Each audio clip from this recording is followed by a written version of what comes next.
ሰላም። በዛሬው ቪዲዮአችን የምናየው ስለ መልቲሜትር ነው።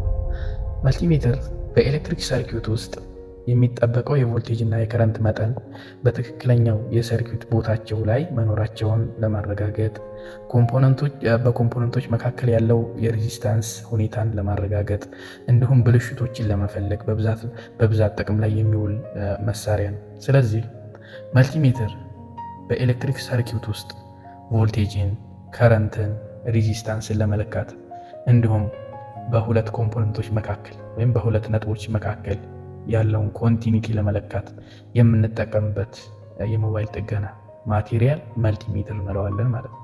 መልቲሜትር በሁለት ይከፈላል። ሁለት አይነት መልቲሜትር አለ፣ አናሎግ መልቲሜትር እና ዲጂታል መልቲሜትር። አናሎግ በቀስት የሚሰራ ማለት ነው። የሚንቀሳቀስ መርፌ መሰል ማሳያ ያለው ሲሆን የመርፌውን እንቅስቃሴ በማየት ልኬቶችን መረዳት የምንችልበት የመልቲሜትር አይነት አናሎግ መልቲሜትር እንለዋለን ማለት ነው። ዲጂታል መልቲሜትር ማለት ከስሙ እንደምንረዳው በቁጥር በዲጂት ማለት ነው። በዲጂታል መልኩ ቁጥሮችን የሚያሳይ የራሱ የሆነ ስክሪን ያለው፣ ስክሪኑ ላይ የቫልዩዎቹን በቁጥር የምናይበት የመልቲሜትር አይነት ዲጂታል መልቲሜትር እንለዋለን ማለት ነው። ዲጂታል መልቲሜትር ራሱ በሁለት ይከፈላል። ዲጂታል መልቲሜትር በሁለት እንከፍለዋለን። አውቶ ሬንጅ መልቲሜትር እና ማኑዋል ሬንጅ መልቲሜትር ብለን ማለት ነው። አውቶ ሬንጅ ማለት አንድ ጊዜ ብቻ መለካት ወደምንፈልግበት ሬንጅ ላይ አድርገን ካስቀመጥነው ራሱ መጠኑን ይሰጠናል። ምን ማለት ነው? ምሳሌ አንድን የሞባይል ባትሪ መለካት ብንፈልግ በአውቶ ሬንጅ ጊዜ የሞባይል ባትሪ ማለት ዲሲ ቮልት ነው። ዲሲ ቮልት ላይ እናስቀምጠዋለን። የመልቲሜትራችንን ቀስት ዲሲ ቮልት ላይ እናስቀምጣለን። ከዛ በኋላ ምንም አይነት ስራ አይጠበቅብንም። የባትሪውን ቫልዩ ያሳየናል ማለት ነው። በቀላሉ ምንም አይነት አንድ ጊዜ ዲሲ ቮልት ላይ ካስቀመጥን በኋላ ምንም አይነት ስራ አይጠበቅብንም፣ ቮልቴጁን ያሳየናል ማለት ነው። ማኑዋል ሬንጅ የምንለው የመልቲሜትር አይነት ግን የምንፈልገውን ሬንጅ ከመረጥንም በኋላ ማኑዋሊ ዲሲ ቮልት ምሳሌ አንድ የሞባይል ባትሪ መለካት ብንፈልግ አንድ የሞባይል ባትሪ ከ3.7 እስከ 4.2 ቮልት ነው ሊኖረው የሚችለው። ስለዚህ መልቲሜትራችንን ዲሲ ቮልት ላይ ካስቀመጥን በኋላ አሁንም ሌላ 20 ቮልት ላይ ማስቀመጥ ይጠበቅብናል ማለት ነው። ማኑዋሊ ሰርች አድርገን የምናገኘው የመልቲሜትር አይነት ማኑዋል ሬንጅ ነው። አንድ ጊዜ ግን የምንፈልግበት ሬንጅ ላይ አስቀምጠን ራሱ ቫልዩ የሚሰጠን የመልቲሜትር አይነት ግን አውቶ ሬንጅ መልቲሜትር ይባላል። ታዲያ የትኛው ለጀማሪ የትኛው የተሻለ ነው የሚለውን ስናይ አውቶ ሬንጅ ሰዓትን ከመቆጠብ እና ትክክለኛ ቫልዩ ከማግኘት አንጻር አውቶ ሬንጅ የተሻለ መልቲሜትር ነው። ምክንያቱም አንድ ጊዜ ማኑዋሉ ላይ ካስቀመጥን ትክክለኛ ቫልዩን ይሰጠናል ማለት ነው። ማኑዋል ሬንጅ ግን ሬንጁም ላይ አስቀምጠን የዛን ነገር ቫልዩ የግድ ማወቅና እዛ ላይ ማስቀመጥ ይጠበቅብናል ማለት ነው። ለጀማሪ አውቶ ሬንጅ የተሻለ ነው። እስኪ ትንሽ መልቲሜትሩ ላይ ያሉትን ጽሁፎች የተወሰነ ቃኝት እናድርጋቸው። ለእኛ የሚጠቅሙን ሞባይል ጥገና ላይ የሚጠቅሙት የተወሰኑት ናቸው፣ ግን ለጠቅላላ እውቀት የተወሰነ አየት እናድርጋቸው። መልቲሜትራችን ላይ መጀመሪያ የምናገኘው ስክሪን ነው። ስክሪኑ ጥቅሙ ለማሳየት ቫልዩዎችን ለማየት ነው የምንጠቀምበት። ቀጣይ የምናገኘው ኦፍ የሚል ጽሁፍ ነው። ኦፍ ምንድን ነው ጥቅሙ? መልቲሜትራችንን ኦን እና ኦፍ ለማድረግ ቀስቷን አሽከርክረን ኦፍ የምትለው ቦታ ላይ ካመጣናት መልቲሜትራችን ኦፍ ሙድ ላይ ነው ያለው ማለት ነው።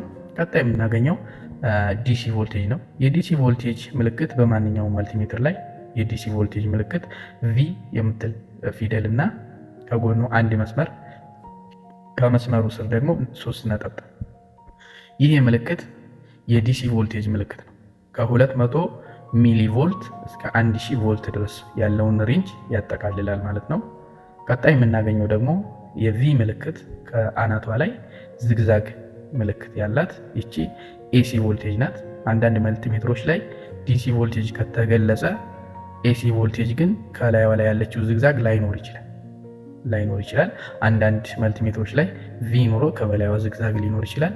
ቪ ኑሮ ከበላይዋ ዝግዛግም የማይኖርባቸው መልቲሜትሮች አሉ። ምክንያቱም ኤሲ ከተገለጸ በተቃራኒ ዲሲ ቮልቴጅ ስላለ መለያ ዲሲ ቮልቴጁን ከለየን ኤሲው ቪ ብሎ መጻፍ ስለሚቻል፣ ስለዚህ ቪ ተጽፎ ከላይ ዝግዛግ ከተገኘበት ኤሲ ቮልቴጅ ነው ማለት ነው። ኤሲ ቮልቴጅ ማለት ከቆጣሪ የሚመጣው ቮልት፣ እሱን ለመለካት ስንፈልግ የመልቲሜትራችንን ጫፍ ወደዚህ ሬንጅ ውስጥ እናመጣለን ማለት ነው። እንደኛ ሀገር ስታንዳርድ 220 እስከ 240 ቮልት ነው ያለው። ስለዚህ እዚህ ውስጥ ላይ 200 ሚሊ ቮልት 200 ቮልት ላይ ብናደርገው የኛ 220 ስለሆነ ላይለካልን ስለሚችል ከፍ አድርገን 750 ቮልት ላይ እናደርገዋለን የመልቲሜትራችንን ጫፍ ማለት ነው። ለማንኛውም ይሄ ሬንጅ ኤሲ ቮልቴጅን ለመለካት የምንጠቀምበት ሬንጅ ነው። ቀጣይ ላይ የምናገኘው ኤ ሆኖ ከጎኑ ዝግዛግ ያለ ይሄ ማለትም ኤሲ ከረንት ነው ማለት ነው። ኤሲ የሆኑ ቮልቴጅ ላይ ያለችውም ዝግዛግ አምፔር ላይ ያለችውም ዝግዛግ አንድ ናቸው። ይሄ ምልክት የምንድን ነው?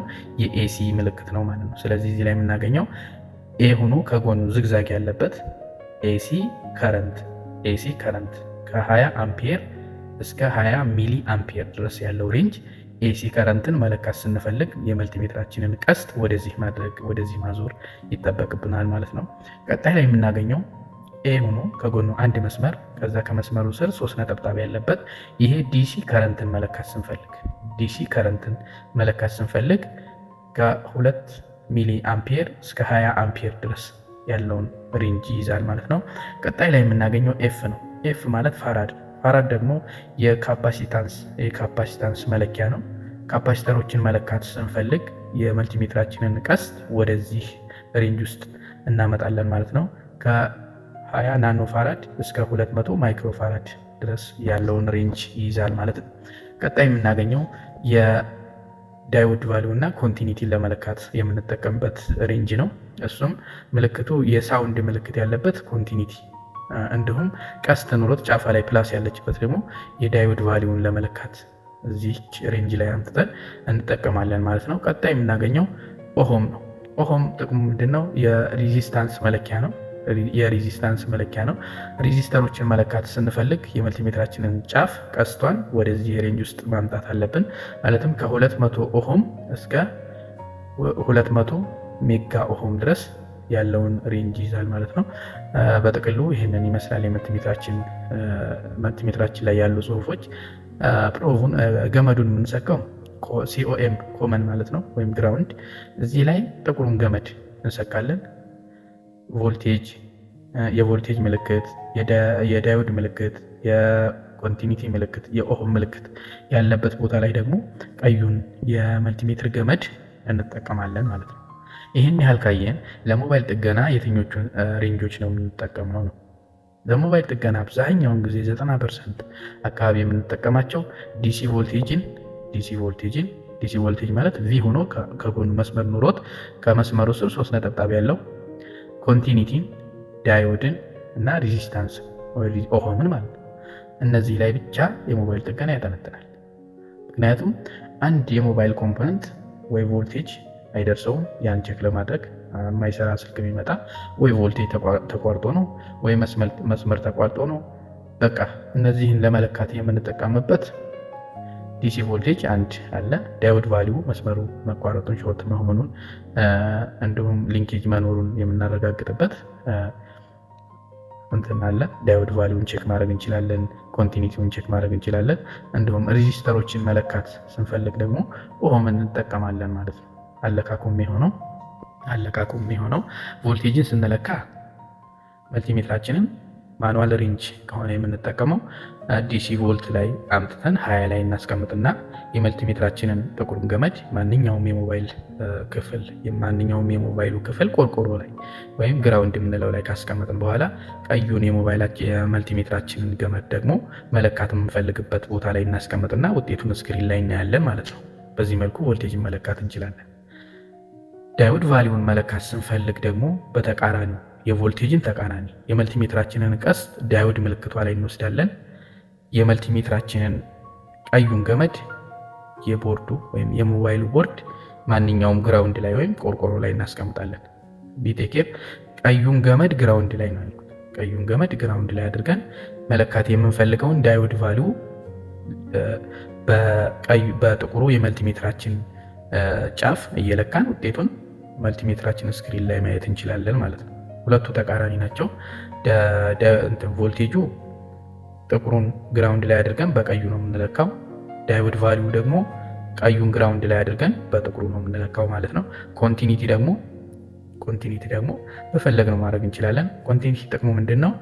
የተቋረጠ መስመር መቋረጥ የሌለበት መስመርን ቼክ ለማድረግ እና መገናኘት የሌለበት መስመርን ቼክ ለማድረግ የምንጠቀምበት ልኬት ነው። ሲገናኝ ድምፅ ያሰማናል፣ ሳይገናኝ ደግሞ ክፍት ምንም አይነት ሪዲንግ አይኖረውም፣ ድምፅም አይሰጠንም፣ ኦፕን ይሆናል ማለት ነው። በእነዚህ ልኬቶች የሞባይል ጥገናን መስራት እንችላለን። መልቲሜትርን በጣም ከተረዳን፣ መልቲሜትርን ማስተር ካደረግን የሞባይል ጥገና በጣም ከሚያቀሉልን የሞባይል ጥገና ማቴሪያሎች መልቲሜትር አንዱ ነው። ይህን ያህል ስለ መልቲሜትር ካወራን በቀጣይ ክላሶች ላይ መልቲሜትር እየተጠቀምን የተለያዩ የሞባይል ኮምፖነንቶችን እየለካን ስናይ የሞባይል መልቲሜትር እውቀታችን ይጨምራል። ስለዚህ ለዛሬው የነበረን እዚህ ላይ ያበቃል። ቪዲዮውን ሼር አድርጉት፣ ኮሜንት አድርጉ። መስተካከል ያለበት ነገር ኮሜንት ላይ ጻፉልን። ቻናላችንን ሰብስክራይብ እያደረጋችሁ አበረታቱን። በቀጣይ ቪዲዮ እስከምንገናኝ ባይ